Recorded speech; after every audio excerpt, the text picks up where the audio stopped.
Hello and welcome to Pop Screen, the podcast whose bedtime is 9:15. We are that corner of the Geek show that looks at the good, the bad and the ridiculous of movies either starring by or about pop stars. No, the podcast covers a broad range of musical and cinematic genres, from country and western to hip-hop, from documentaries to science fiction. I'm your host, Graham Williamson. I'm a writer, video artist and filmmaker. I also write regularly for the Geek show and Byline Times. And I've been joined this week by... Mike, full name? I don't know. Mike is fine. Yep. First time on, of course. Yes. Yeah. Welcome to your debut episode of Pop Screen. Thank you. Nice to be here. And would you like to just give the listeners a quick guide as to what you do and where they can find you? Yeah, so I also write for the Geek Show. I've also contributed to Nighttime magazine recently. But you can mostly find me at Autistic Horror. I run the blog An Autistic Guide Through Horror. It's been a bit quiet recently, but there's sort of all posts on there. It's basically sort of interviews with autistic horror creatives and reviews of autistic horror media and anything that I can argue is autistic horror, basically. By the time this is out, you will be working on the Twilight Zone series on our Patreon. Yes. I'm starting to reckon with what I'm getting myself in for, I guess. Yeah. So it'll be in full swing by the time you listen to this, but at the time of recording, it will be just about to start. So yeah, I'm excited to dive into that. It's a show I've not watched all the way through, so some of it will be a lot of it will be new to me actually. It's an excuse to go through them all and taking some inspiration from the Doctor Who thing. I'll be doing a series. I'm doing it randomly as well, so I literally won't know what I'm going to get. Next. Brilliant! That's good. So yes, a lot of fun. Good stuff. Well, we've come here to review a film that was not on my radar for Pop Screen. It was very much a today I learned thing when you mentioned this to me. Of course, I was aware of the film. The film is Little Shop of Horrors, but I wasn't aware that one of its stars is Levi Stubbs from The Four Tops, which I don't think I necessarily knew straight away. I think it was just one of those things of like, oh, the person who does the voice of Audrey II is great. Who are they? And acting, I don't want to get into it now, but acting credits wise, he hasn't got that many, but he was obviously a big star with Four Tops. To be honest, a band I wasn't sure I'd heard of until I looked at those songs. Like, oh no, I know this one. Oh, I know that one. Yeah, it's one of those bands. Yeah, I always cherish those bands where you don't think you know them and then you realise they have this incredible library of stuff. But yeah, absolutely. I was looking up, as you say, not many acting credits. He was offered the role that Billy D. Williams played in Lady Sings the Blues. Oh, okay. And he refused it for, I think, quite a telling reason, which is that he didn't want to become famous without the other members of the Four Tops. He really saw it as like a tight unit, and he didn't want to jeopardize that. Oh, fair play to him, I guess. Yeah. Yeah, I found it really admirable because he was offered the chance, because he was the lead vocalist in them. He was offered the chance to have the band credited as Levi Stubbs and the Four Tops. In the same way as, Martha Reeves and the Vandellas or Smokey Robinson and the Miracles. And he said, no, he didn't want that either. That's interesting. I wonder how they managed to convince him to do Audrey II then, because that's obviously like... It's funny, isn't it? Yeah. I can see him accepting it as being like Oh, well, I'm not on screen, so it's not like a star part like that. True. But when you watch the film, it absolutely is a For star sure. part. Although if I'd done more research, I could have looked into low because obviously there's towards the end where you got the Buds singing. I wonder if he might have like roped in the other the rest of the Four Tops Oh, as like maybe, yeah, vocal actually. cameos, which would be I don't know if he did, but that would be quite fun if he did. Yeah, I can't find any evidence that that would be the case. No, But that's my headcanon. yeah, I'd love to believe it as well. Yeah. So this is the kind of film that I think people, particularly people of our kind of rough age group, tend to remember from their childhood. Was this something that you'd watched as a kid? To be not the film, I have much more connection with the stage show, which I do remember seeing. I can't remember if it's primary school or secondary school. I feel it must be primary school for some reason. The local school was doing a production. They took us to see it, and I got really freaked out by the Yes. end. By the end of the first act, I think like this is when he's chopping up the dentist, and I don't think I was quite ready for that. And then I've seen a few, and I've seen the show a couple of times, but all like amateur, like friends of mine have been in it. But I only watched the film. I don't know why I didn't go around to watching the film. I think because I knew it was a different ending, and maybe I was like, oh well, it can't be as good because they changed the ending. So I only watched it, I think, for a few years ago. But obviously, I was definitely, as you say, aware of it in the public consciousness. Just for Rick Moranis, if nothing else, was like, oh, I've seen Ghostbusters. Oh, right, he was in Little Shop. It's that is, I think, sort of, and I think I must have even, again, I don't know, it's either a memory from the stage show, but the Little Shop title song Yes. is one. It's an earworm that I'm sure everybody's familiar with. Yeah. So yeah, so it's one of those ones where I was aware of it for a while, and thought, oh, I should probably actually sit down and watch this. I think I know what this is, but I never actually got around to it. You mentioned the stage show. This has an extraordinarily long and complicated genesis, which goes right back to the early 60s, doesn't it? Yeah. Exactly. Because I was watching a documentary on Harold Ashman the other day, as sort of part of this, and yeah, Ashman is the writer, right? he's wrote the book and the lyrics, and Alan Menken did the songs, and obviously they would go on to do Beauty and the Beast and Aladdin and They were Little really Mermaid. the engine behind that whole Disney renaissance of the late 80s, early 90s, weren't they? Absolutely, yeah. But it's interesting that this was sort of just a small phase. I say it's of a '60s film that Howard Ashman had watched as a teenager, like when he was 14, and he thought it was very funny. And I think him and Alan Menken, they'd done the first thing they did together was an adaptation of a Kurt Vonnegut book, God Bless You, Mr. Rosewater. I think. Oh, right, was it? Yes, yeah, and they did it in they basically hired this like tiny little black box theater in New York, like off Broadway, it's like 99 seats, and that's where they did that production. And then Little Shop of Horror, and then that was popular off Broadway. It was then taken to either Broadway or off Broadway, and it wasn't as popular. And so Howard Ashman was like, "Well, I'm gonna just do my own thing. I'm going to do Little Shop of Horrors." And said, "No one's going," and everyone's like, "No one's ever going to want to produce it." Says, "It's fine. I've got a theater. I'll do it there." And then obviously then it took off. But yes, inspired by his Roger Corman 1960s film, which I still haven't actually got around to seeing. But again, obviously aware of in terms of obviously for Roger Corman, nothing else. No, totally. I did watch it in preparation for this because I hadn't actually managed to see either of these films before we decided to do this for Pop Screen. So it's kind of interesting, the Corman film. I mean, please brace yourself for a shock, but it is very cheap. Well, I'm aware that it was filmed in 2 days, and the story is wasn't it made on a bet? Basically, is the story. That was the story. Yeah, I don't know why you would make that bet with Roger Corman. You're not going to win. Was this before Roger Corman was Roger Corman? Was this sort of early days Roger Corman, or was he sort of in the swing of things? No, he's in the swing of things by this point, was he? Yeah, he'd been active, particularly in like B-movie science fiction during the 50s, and he did this. He did this on the set for a sort of beatnik themed horror film he'd done called A Bucket of Blood, and it reuses everything. It reuses the score, which is wild to me because the score actually fits very well, but it was not Literally written did. for this film. Yeah, That's funny. I think there are some sort of interesting differences to it. I think the lead actor, Jonathan Hayes, who sadly passed away just a couple of days Yeah. ago. Yeah, Yeah. odd that. So But he has a harder edge than Moranis. He's kind of more of true. a hard-bitten loser rather than Moranis's like Mm. pure nebbish character.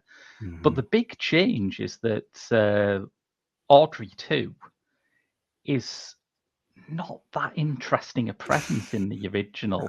It has a very Interesting. whiny, wheedling voice, and it says very little other than "feed me" and "I'm hungry." The idea of Audrey II as a character that has motivations and can put its case across is very much, Ashman and Menken's invention. I guess I can imagine Corman thinking too expensive to have too much time on the plant Mm. puppet. We have him there for the plot. It's my imagination of it. I don't know if that's the case. Or is the plant actually in it very much? The plant is in it a fair bit, yeah. I Okay. mean, I don't know whether the cheapness of it was that much of a restriction, Okay. because I suppose, like I say, it doesn't say very much. Yeah, All you've yeah. got to do is have something that'll do this, and it works. hmm So yeah, I think you definitely couldn't have the sort of spectacle of Audrey Mm, II that you get in the sure. Frank Oz version. Yeah, I haven't got the a Muppeteer in No, charge either. So I'm assuming it's very basic puppetry. you haven't got among the many puppeteers operating Audrey II in the 80s version. You haven't got Brian Henson. Oh, really? Oh, Um, I missed that. Oh, wow. yeah, he's involved in it. Yeah, that's crazy. That is just a thing of having watched it a couple of times now. It still boggles my mind watching it. Mm. It just yeah. And I looked it up because I was just and I'm this petty of like, did it win the Oscar for best practical effects? No, it lost to Aliens, and I'm already, to be honest, not a big fan of Aliens anyway. So that's another reason for me not to like it. It stole the Oscar from the Okay. little shop.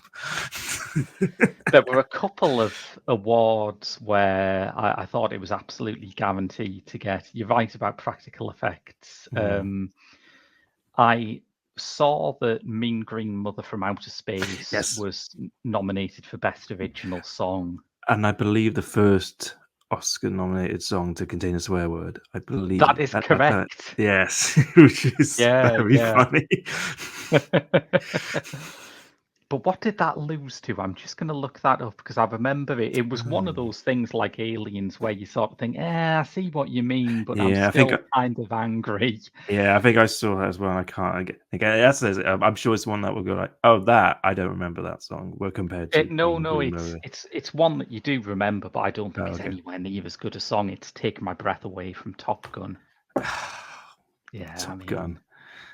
not Giorgio Moroder's finest hour, really. Yeah, I've Top Gun's anyone's finest hour personally, but hey. Enough ragging on love. But yeah, there's some serious talent behind this, and I think one of the interesting people from a pop screen perspective, as well as Stubbs, is that this was funded by David Geffen, who is primarily famous as a music mogul. Okay. And every time he funds a movie, whether it's good or it's bad, it does have that interesting sort of aspect where you think, all right, someone from a bit outside of Hollywood's had this idea, haven't they? Like the one I always associate him with is Interview with the Vampire by Neil Jordan, which he produced. And I just think that's a wonderful piece of Hollywood outsider logic where clearly he's gone in and said, well, horror movies always make their money back. So if we made one for like 70 million, it would make even more money back, right? And How do more people have that logic? it worked too. Yeah, It for completely sure. worked. I'm good. I didn't also notice another pop screen thing, so I don't know if you're going to talk more about the other guy, but Bob Gaudio, I don't know pronounce his name, or from the Four Seasons, Oh, produced the music which is interesting. That's sort of, and that actually tracks because there's a lot of numbers that feel that sort of, it got, I don't know how to describe it, that sort of Four Seasons sort of It has swing that, to that kind of 60s doo-wop and yeah, soul exactly. kind of vibe to it. Yeah, absolutely.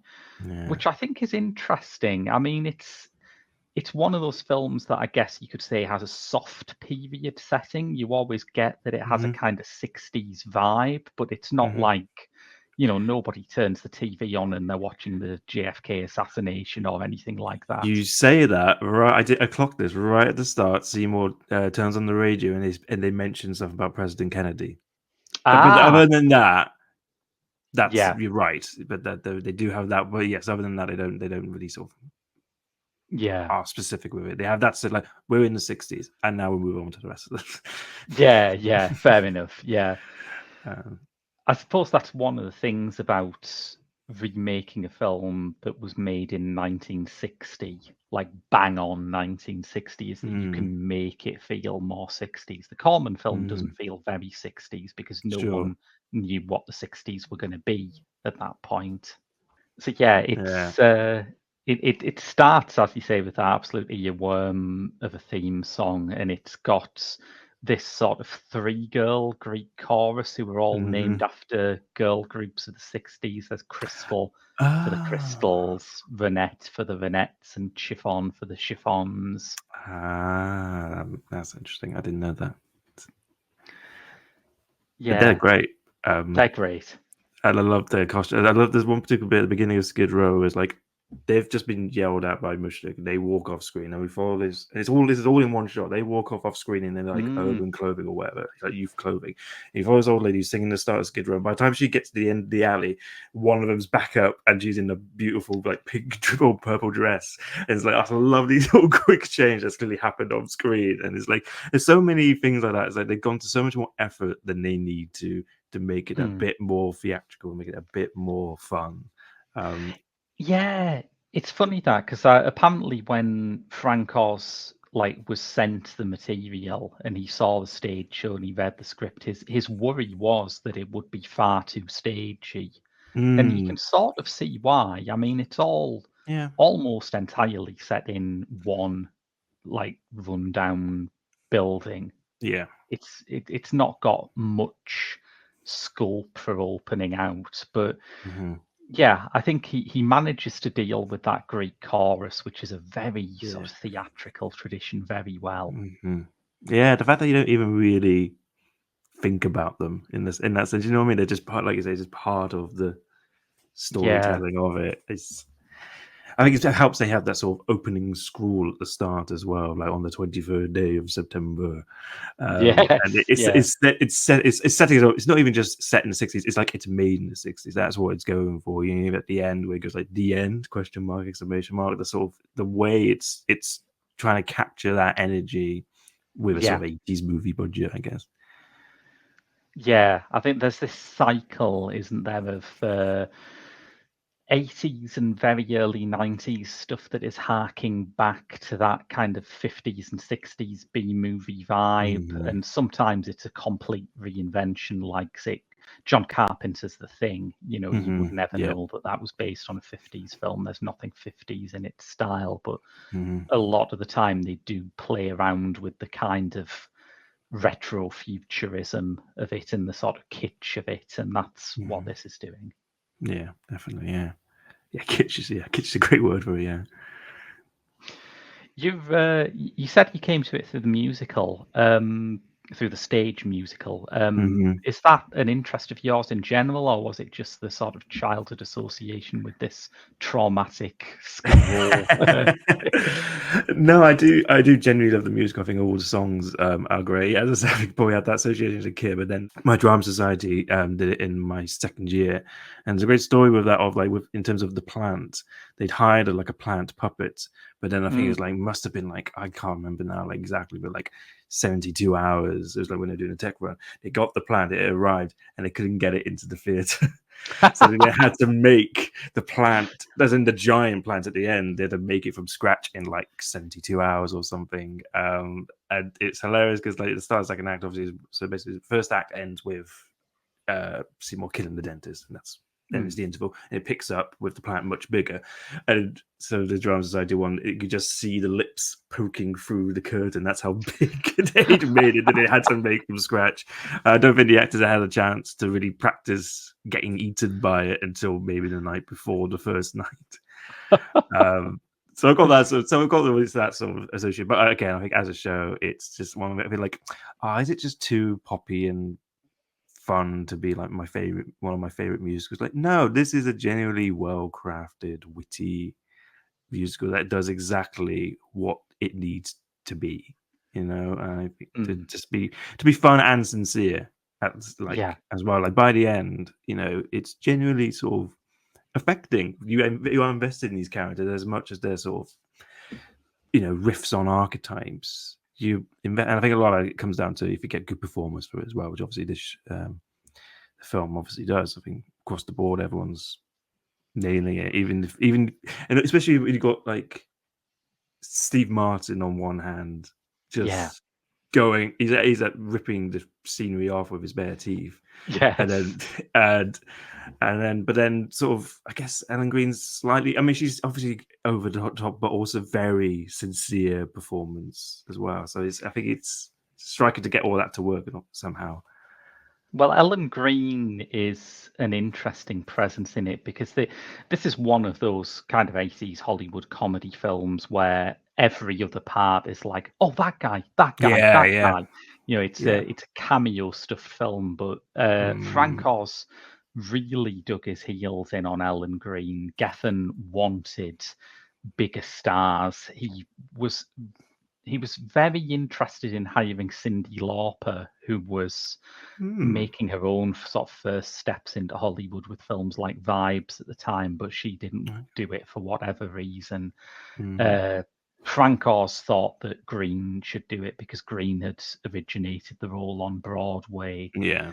And that's a risky thing, isn't it, to stick your neck out for? Absolutely. Well, that sort of harks back to, is it My Fair Lady, where it's like, God, who did it on stage originally? I can't remember who it was now, but didn't get it because they weren't bigger than him, so they went to Elizabeth Taylor. Audrey Hepburn. Sorry, getting mixed up. But yes, so there's some precedent of that going the other way. But so that's good for Frank Oz, because I mean, obviously because it's a film that everyone's seen, but she set the mold of how you do this character, really. The way she says sure is like imprinted. I think you can't say it as that character in any other way. Yeah. And she returned to the role, didn't she? Yes. Later. Yeah, and like it wasn't like a full revival, was it? It was like Jake Gyllenhaal playing Seymour, and obviously Ellen being much older, but still playing Audrey, because why not? And yes, I've seen clips of it, and she still had the goods. And it's nice that she came back to it after that much longer. She clearly still had that affection with that part, which is always nice. Yeah, it's when I think of like this people digging their heels in for the stage cast, I think the kind of risk with it is Rent, which I'm not wild on as a musical anyway, but when they did the film version and you've got like 40-year-old teenagers of Rent in it. Yeah. Oh, well, of course, the most famous recent example of that is Ben Platt in Dear Evan Hansen. Yes. He was like, you can get away in your 20s maybe being like a kid on stage, but you're not going to get it. You just... Yeah, well, I mean, yes, many people said horrible things about what it looks like him being in that school, but it doesn't look like he belongs there. Let's say that. I mean, it's one of the things about Dear Evan Hansen, which I think sort of takes us back around to how well judged that Frank Oz's direction here is. But the thing that is most cruel about Dear Evan Hansen is that they filmed it like it's a documentary. They filmed it with kind of low natural light and handheld cameras, and all you can think when you're watching it is, why is this 30-year-old man just walking into a high school and bursting into song? I've not watched. I quite like the show, but I've not watched it because I just sort of saw it like, and then heard everything about it, and then it's like, yeah, this has not worked. And the fact it's, Ben Platt's, I mean, we'll put this whole tangent, but Ben Platt's dad being a producer, and this idea of that, he's doing it to sort of maybe try and get some Oscar buzz or something. It just fell flat on his face with it. Yeah. Bless him. Yeah. And I think it's basically because he said like, it's sort of like I have to. I think he said something along the lines of like, I have to be Evan in the film version because I am that character, sort of, and no one else can do it. Basically, They really seem to think that no one would accept it if anyone when else was. by that point, many people had played the part on stage by then after he had left. So it's such a ridiculous thing to do. Yeah, even having the actress from Booksmart didn't convince me enough to check it out. Bless her. And Dev Hansen's also, sorry, I go with so many intentions, but Dev Hansen's interesting that Mike Faced, who is now obviously shooting off a West Side Story and Challenges, was the original cast of during his thing there, which is very funny to. Can you imagine him being in? Like, it's weird to think if he was in that show. Really, it's such a yeah. Anyway. But yeah, so I think it makes you reflect more positively on the level of artifice here, which is like, I think that one of the things that fascinates me anytime someone makes a new musical is that ever since the 60s, audiences have just got out of that mode where they can sit down and go, oh, it's a musical. We accept what's happening in this because it's a musical. And every new musical that you put in front of people has to find its own way to make the audience accept the conventions of the genre and accept that, well, it's realistic in some ways, but it's obviously very unrealistic in a lot of ways. And I think here you get straight away because it is set on that willfully false kind of soundstage New York at the Albert Broccoli stage in Pinewood. Actually, this was shot. Right. So it never feels like a real street, and you just immediately accept it as the kind of place where 3 women can just jump out and start singing the Greek chorus. Of course, that happens. And in many ways, doing a musical about a giant talking plant is the best thing because it's like you're already gonna have to take a giant leap to accept there's a talking alien plant. The fact that it sings as well is like, yeah, sure. That's why it should be more fantastical musicals in a way, because like people are already going to buy. If there's people coming, they'll be interested in the story, and if the story's already fantastical, then songs on top shouldn't really be put them off. Yeah, totally. I haven't seen Emilia Perez yet, but I think that looks like that's the kind of big swing thing that I would like to see modern movie musicals do. Yeah, I blame Tom Hooper for making everyone want to do musicals realistic, even though it's almost like he started and ended it with like you got Les Mis and then Cats, and it's like that's the beginning and the end of like, oh well, maybe we should realistic musicals, as it were, or maybe Joker followed you do it, maybe, which I haven't seen, but I haven't seen it yet. No. It's also a take on realistic musical, from what I gather. Maybe that's the death knell of it. Who knows? And maybe Wicked and Emilia Perez. Maybe I'll get a sign of like maybe we should go back to this. Let's do fun musicals like people like.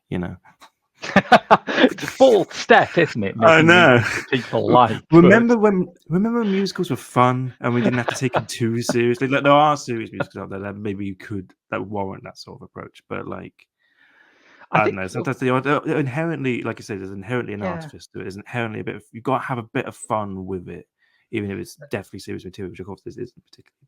But like I said, this is where you get sincerity in the fun. Yeah. Some of my favourite kind of quote unquote serious musicals actually do play with that artifice a lot. I always think of the Singing Detective on television. Oh yeah. I mean, I still think that Michael Gambon's performance in that is the greatest performance in television history. But that works because it has really clearly delineated areas of fantasy and reality, and it plays around with that. Absolutely, yeah. Yeah, that's another thing that blew my mind. I watched Too Young as a kid and absolutely blew my mind because I've never seen anything like it. Absolutely. My life changed after watching The Singing Detective. I can imagine. Yeah. But you get stuff like Cabaret, of course, where the idea like all the music is diegetics, all the music is happening in that. So you can do realistic thing. But I think what is fun about Little Shop of Horrors is that blend of like artificial and sincere. It's a sort of almost like a Doctor Who sort of thing of like, we know this is all ridiculous, but we're going to take it as seriously anyway, and that's what's fun about it. Even just the stuff of like, right at the beginning when they got, and again it helps that it's a comedy as well. That's always going to help as well. Like at the beginning when they got the plant and they say, "Oh, we'll put the plants in the window and that will help things out." And he was like, "What are you talking? Nobody. People will just, if it's a strange and interesting plan, they'll just walk in." And then cue Christopher Guest, who was one of the cameo, walking in. He was like, "I couldn't help but notice that strange and interesting plant in the window." It's incredibly silly, and that's a massive plot contrivance. They've had to shoehorn in, and he's doing like, let's make a joke out of it, and it'll work. And it's like, yeah, okay, now it's a success, and that's that rolls on to the next stage of the plot. I feel we have made a very natural opening for a bit of discussion about the film's cameos, because, as I said earlier, this is one of those 80s comedies where basically anyone who was funny in Los Angeles got the invite. Yeah, absolutely. Yeah, I mean, where do you start? You got John Candy. I love the John Candy role in this. So great. It's so much like just like, here's a bunch of props, John. Yeah. You're a weird radio host. Go. And generally very funny. And obviously Bill Murray shows up. We've got Bill Murray and Steve Martin, which I feel like it's not a pairing that has happened again or very often. It feels like I cannot think of another example, which is wild. I think if you're interested in this era of Hollywood comedy, that is like, Pacino and De Niro in Heat. Yeah. And just as dark a confrontation of the sadistic dentist and the masochistic patient, I guess. I think it's almost too obvious to say, but I think Martin's performance in this is absolutely incredible and one of the funniest things that he's ever done. Yeah, it's great. Even just like, yeah. I don't know else to say. Yes, I think just the whole dentist number is an easy favorite. I think for many people, it's such a just ridiculous. It's such a ridiculous number. And of course, one other person worth mentioning is Miriam Margolyes is in this. Yes. Does barely anything at all beyond getting whacked around and has like one line, which is a shame. But you'll be surprised to hear she found the filming of this a real pain in the ass. Yes, I think I saw that too, so I don't blame her at all. But yes, back to Steve Martin. But yeah, but again, Steve Martin he's very funny, but he is also very threatening. He is this very aggressive, horrible character, and I think it is interesting. It's interesting the film's depiction of like domestic violence in this, in that it's not. I don't know. I'm not the person to be talking on these issues really, but like, I feel like it handles it fairly sensitively for what's such a big, ridiculous comic. It never treats that as a joke. It never really undermines how horrible it is. And obviously, he gets his just desserts at the end anyway. I suppose that the line is it's stylized without being ironized. You see it in these big representative strokes. You hear Audrey like yelling inside the house. You don't see anything particularly graphic, but as you say, it's never part of the joke. There is some violence here that is very funny, and that is not part of it. Basically, all of Steve Martin's treatment of patients. I do love that. There's that great shot where you got the inside of the mouth of a patient, and him having a whale of time, just like jamming his drill into the teeth and stuff. But do you remember that film, The Diving Bell and the Butterfly? I remember reviews when that came out said, have the makers of this film seen Little Shop of Horrors? I love that comparison so much. He's kind of an interesting change from the original, because that character is basically the same in the Corman film, but what gets added, other than the songs, what gets added is the kind of nostalgia element where he's played as this kind of motorbike riding greaser who comes on and sings a rockabilly song about how evil he is, that is like only a hair less sort of campy and melodramatic than a lot of actual rockabilly songs from the late 50s. But again, it's that thing where you look back and you can see, oh, so that's the source material, but there was also this happening in the culture, and we can merge those together in an interesting way. Yeah, definitely. And I love the running gag of, he jumps off the motorcycle, it runs off for a bit, and it just comes to a stop. It's just really mad. He pulls it off. But yes, that is, yeah. And it's this interesting of you're always rooting for the underdog. You got the cool dentist who, it was the reason, like, Audrey, I think it's interesting about Audrey says that, like, trying to justify being with us, like, well, he's got money. And it's interesting where, obviously, Skid Row, because it's got his, one of the earliest numbers is this sort of cage of poverty that everyone is in Skid Row. Seymour's an orphan, and he basically just got adopted by the shop owner, enslaved, basically. It's not even clear he gets paid. Everyone's just desperate for a way out, which obviously, so that gives Seymour that motivation, whereas Orson is someone who, he doesn't need that. He can just do whatever the hell he wants because he's respected. He's in a respected profession. Yes. But then to mix that with that of he's a rockabilly with a motorcycle, and it's like, it's interesting. I'm like, oh, he's cool, but he's still the man in some way. He's still part of an institution, but he can act all cool outside of it. If Corman had, like, picked up on that, he wouldn't have done it anyway, because it would have been too weird in the 60s to have, like, an authority figure be this kind of rockabilly guy. But this is by the 80s, that matters less. Yeah, that's where you can have this sort of nostalgia and this sort of reflection on the 60s. In this Talking Plant musical. You mentioned Bill Murray as the dental patient. I am given to understand that character didn't appear in the stage version. No, or I feel like, again, is my memory of the dramatic school performance. I feel like they might have inserted it in, but I think probably he was just in the patient's room. So it might be but yes, I don't think he is in the stage, or if he is, it's a much smaller role. I think he might literally just be there. Because of course in the film, which I don't know if you're about to segue into, that character is played by some guy called Jack Nicholson. Yeah, whatever happened to him, right? Whatever happened to him? I'm sure he didn't do another notable horror film again after this. He had his fill with Little Shop of Horrors. I think it's very strange that Ashman and Menken didn't pick up on that, because that part of Little Shop of Horrors, the Corman version, was always very well remembered just because it's Jack Nicholson. Yeah. So it's strange. Maybe it's too an obvious a thing to go. And to be fair, I think, they're trying to focus on the story, I guess. It's like, in a sense, it's interesting how the film version does streamline the musical a bit, but even the music itself is sort of very, like, there's not really much sort of extra to it, really. The dentist isn't in it that much. Not in it much in the film. He isn't, and same with the stage. He's not actually in it very much, but he's a character you remember. I guess their thinking is those sorts of characters pop up, have their impact, give them a funny number, and then go back to the story. Because actually, in the stage show, Mushnick gets his own song, sort of, where he basically adopts Seymour, and it's again Mushnick and Sons.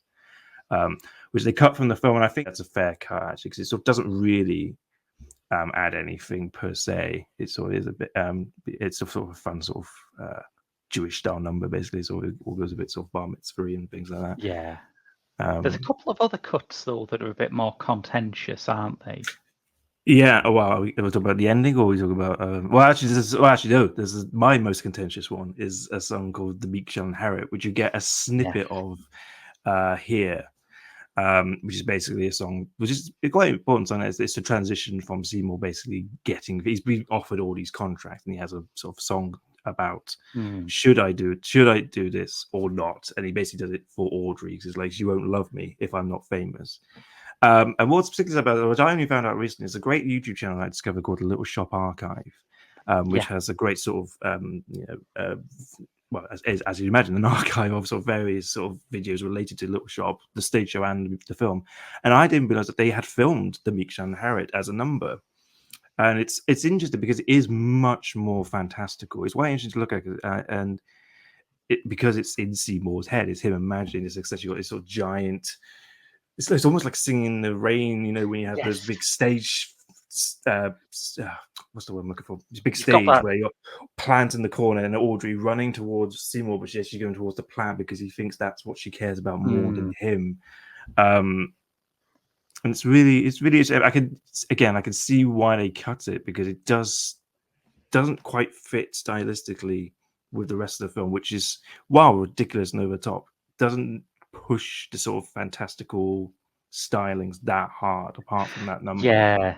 It's like the one bit in it that seems like you actually need some sort of knowledge of film musicals to really vibe with, which is maybe, I guess, why it's cut.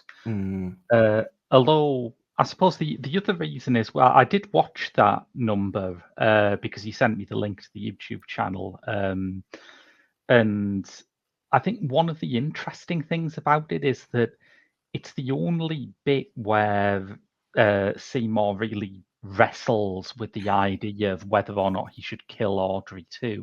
And I think that's probably one of those things which seems very important when you're writing a script, but when you're actually watching something play with an audience, you're like, oh yeah, he doesn't kill it because it's a big scary monster and he's this little woody. You just accept that.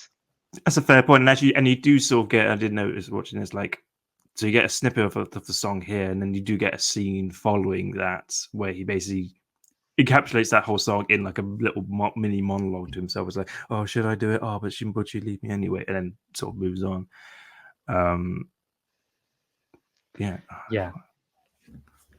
But the big change that I think you've already alluded to is the ending, which has become in recent years like up there with the Doctor Strangelove custard pie fight as one of the most legendary deleted scenes in movie history.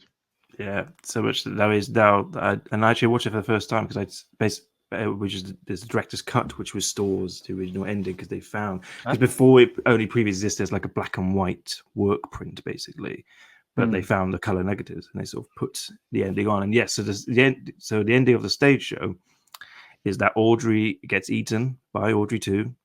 Well, first she gets like chewed at. Seymour rescues her. She dies in his arms, and he feeds her to the plant. And then he sort of finally loses it and goes to kill Audrey II and gets eaten himself. Meanwhile, some sneaky businessman has cut a cutting off Audrey II and is going to mass market it to sell it around the world. And it's the great line in the show where it's like it did what it intended to do. It ate Cleveland and Detroit and this theater, and so it ends with all the actors basically come back on stage and they've all been like covered in plants as if they've been eaten by Audrey II. So it's a sad, dark ending. And they filmed that, or version of that. It's slightly different. This one, Seymour doesn't really get a chance to fight back against Audrey II. He just gets basically just eaten.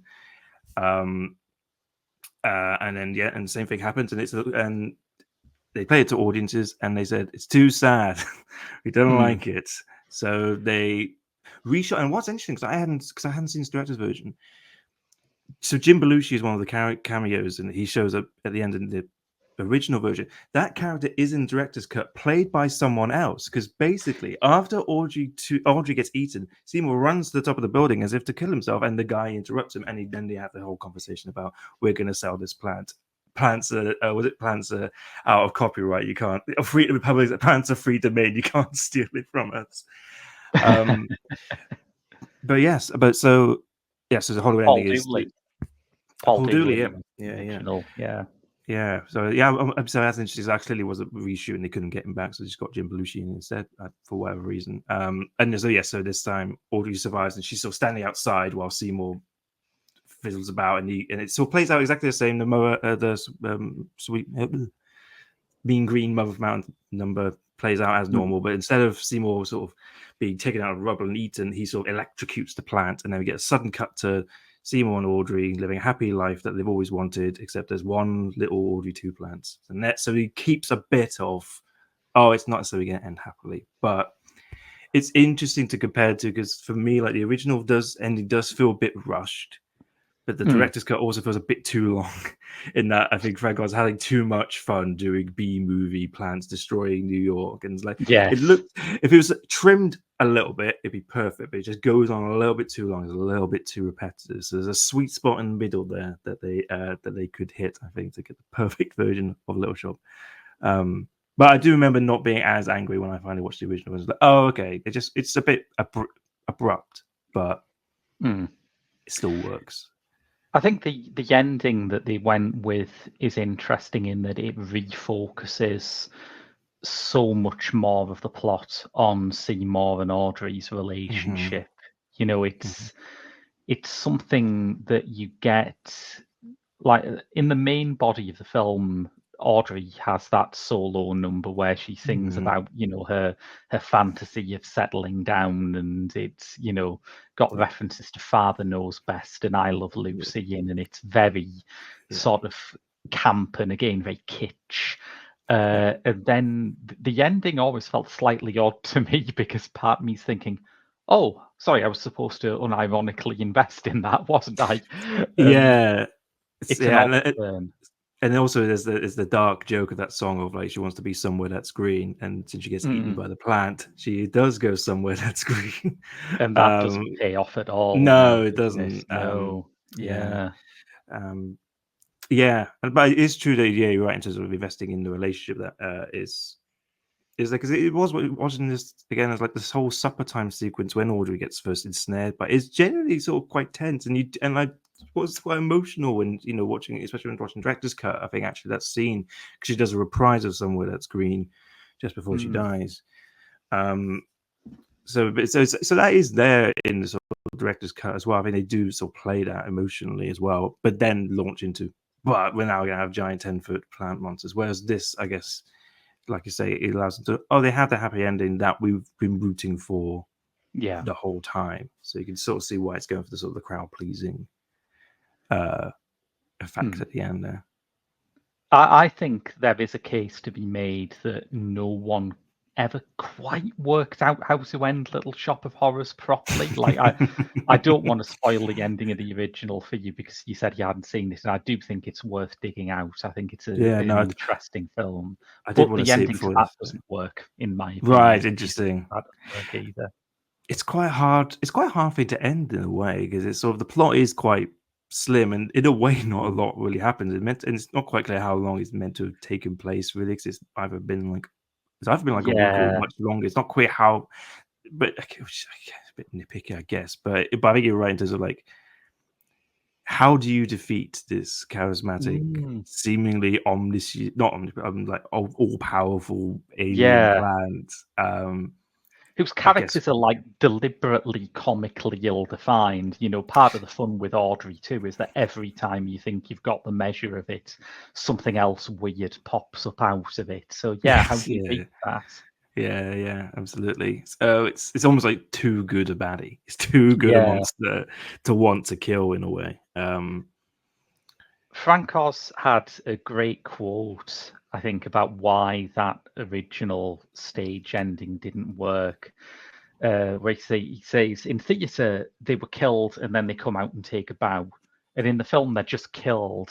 And you think, it's kind of devastating when you put it like that, isn't it, really? It's true. Although you do have, like, I feel like they do sort of almost an equivalent with how they do the credits, where it's almost like a TV ending, where it's like, and actually, it's interesting that Levi Stubbs gets sort of top billing in the credits. He's the first credit that comes up, which is interesting. But yeah, you see their faces and then their names, so it's not quite. And I think the ending isn't so sad. I guess that's the thing that maybe they struggle to pull off, is that, you know, you have the sadness of your characters dying, but it's gonna be fun seeing all these plants tearing through New York. But no, I do like that quote as an explanation. It does I guess make sense, and it's almost like it's too well played and too sincere to be able to just enjoy on a sort of B movie-esque level, isn't it? That's quite possibly, because it's like Jonathan Hayes is good in the original, but when this came out, people loved Rick Moranis. Absolutely. I'm not a huge Rick Moranis fan, I must say. I think he works in this, but, you know, back then he was someone who people really felt very close to, and I don't. He's just one of those actors where you can't kill him as a joke. There are some actors where even big Sure, yeah. stars where you can kill them off and the audience will be able to take it as a gag. You know, Brad Pitt getting his head blown off in Burn After Reading still makes me laugh. But Yeah. Steve Martin in this. yes, exactly. Gassed to Yeah, death. yeah. But yeah, you can't really do it with Rick Moranis. He's too helpless. Yeah, and it's interesting what you said about in the sort of the Corman film of Seymour having a bit more edge, and that is something that I feel like, again, that cut song, The Beach Inherit, shows that a little bit of edge, because he does have the moment of like, you know, with this plan, my bank account will thrive. You know, he sort of has that Yeah. moment, like, oh no, you can see how he's tempted by it. You don't really, in the sort of final version, you don't really get a sense of why is he going on. Is it Yeah. just because and like you said earlier, it's just because he's a bit pathetic and a bit wimpy. He sort Yeah, of just yeah. goes along just because, oh, the big plans told me to, and I'll keep cutting myself and cut my fingers and, you know, feeding him blood just because I've got no other option really. It's one of those things I often find kind of hard to get on board with in 80s comedies, in that they think that there are certain stratas of society that are just like different species. You know, the classic example for me is like John Hughes movies where they're like, but how can a nerd talk to a jock? And it's like, school isn't actually like this, you know. Some of my best friends at school played rugby, and I was not a Yeah. rugby kid. But yeah, I guess people buy Seymour in this because they're like, "Oh right, he's a nerd. Yeah, got it. Yeah, Fine." and probably again Rick Moranis. I can't remember, would Ghostbusters have been out at this point? It would, yes. Yeah, so people would have had that. I don't know, like, and so I think people would have had that association with him anyway, as that sort of nerdy. Again, probably why he was cast in fairness. Yeah. So it's sort of bringing that energy to it, which I guess is there. But then it's when it's like, it's songs like Suddenly Seymour, which again, that's probably the song that everybody probably knows from this. Yeah. I think if it wasn't for the actors, it is hard to really gauge why Audrey likes him. Yeah, that's very true. Like, because that's not even. I don't think that's even a problem with the show itself. I guess it's more like in the film, because, like you say, because Seymour is so sort of, he doesn't really do anything proactive a lot. So it's quite hard to be able to sell like what is beyond. I mean, it's obviously just that he cares. He's the sort of, that's part of it. Is that she's had it with these sort of tough, horrible men that keeps treating her badly. It's like, oh, there's someone who actually likes me, but you don't. Yeah, it's the proactiveness of it, and I think that's why, again, I mean, that makes sure inherit number is quite important actually. But I'm realizing this now as more I'm talking about it. It's always because that always just because I like the number, but like, actually structurally, you need something like that just to bulk up that character just a little bit to make you think, oh no, he would want to be. He can't just be like, just in the practicality of it, if he's just given loads of contracts, he can't just be signing them just because. There's only so much the pressure of it would drive you to do that. There's got to be a part of you that wants it. It's that Faustian pact sort of thing, you know. Yeah.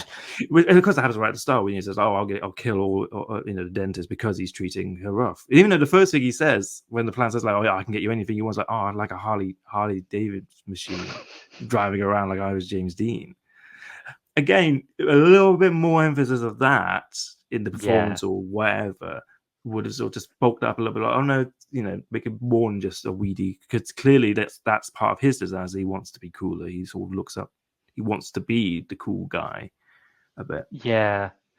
It's strange because I remember it used to be an axiom particularly among sort of people who made comedy for TV, that the big difference between British and American comedies is that British people liked losers. You know, British comedies are about lovable losers, and Americans need their heroes to be winners somewhere.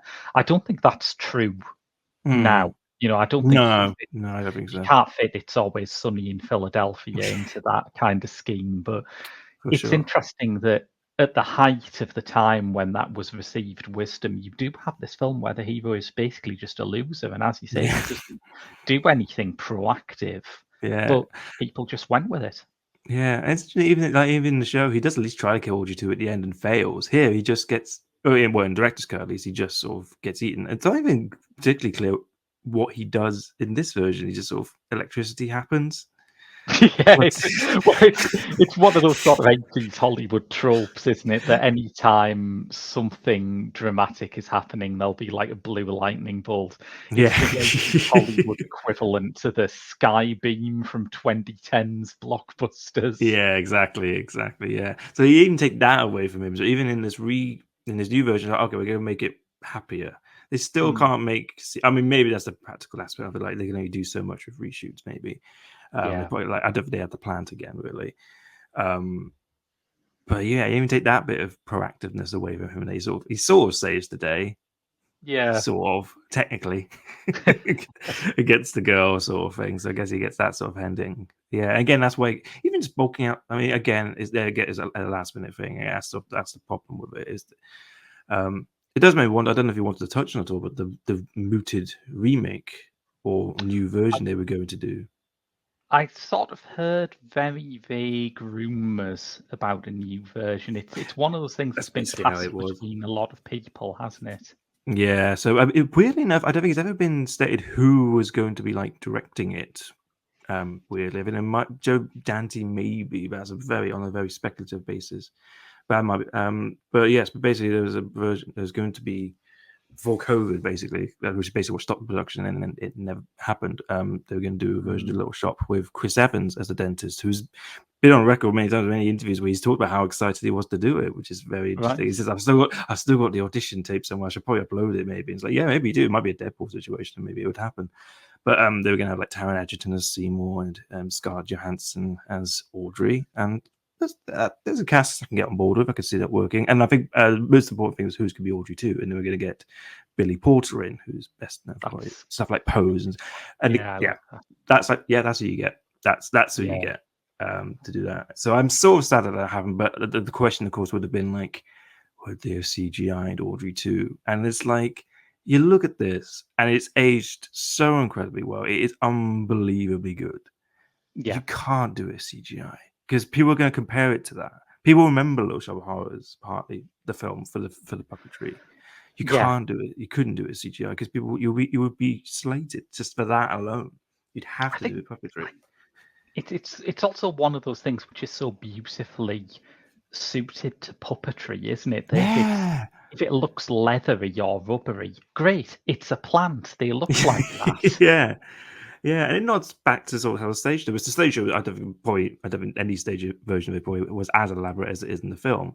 Mm, But it's all, it harks back to that's what the stage shows, and the way they would do Seymour when the Audrey 2 small is they have the actor basically wearing a fake arm, and he'd be holding the Audrey 2 so yeah. he could pop it the Audrey 2 plant from underneath. If it's all hark back to that, the thing that always amazed me about this is the lips, the plant lips.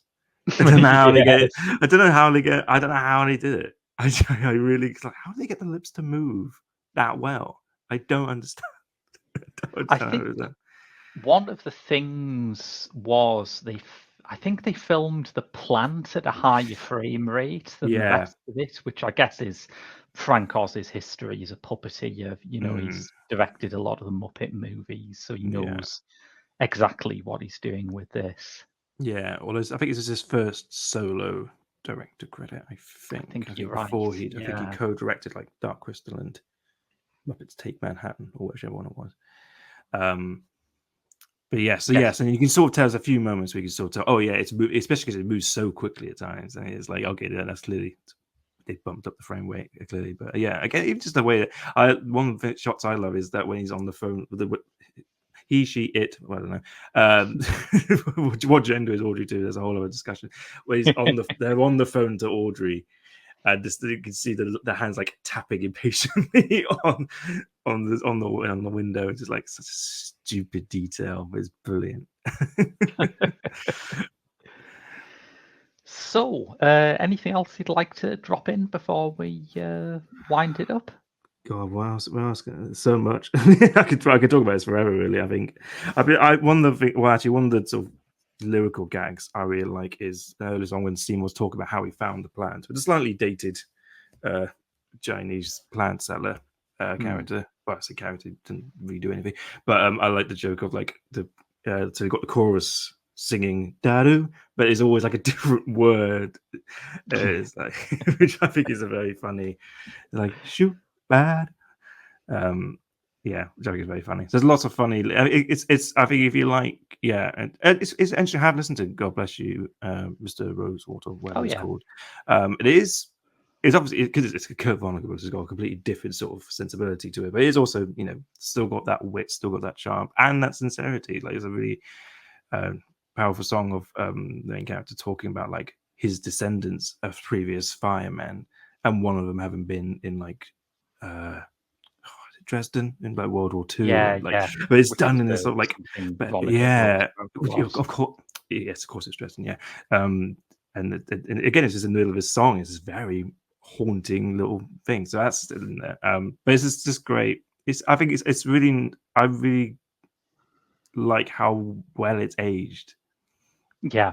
It's not such a far as I sense to be. You know what I mean? It's like, it's in terms of like, it's one of those that shouldn't really age very well, but because it's sort of so specific, I think, in what it's pastiching across, you know, film, musical, wherever, you know, like, you know, talk about somewhere that's green, that's sort of a pastiche of like an I Want song, but the thing that she really wants is an enormous 12-inch television screen.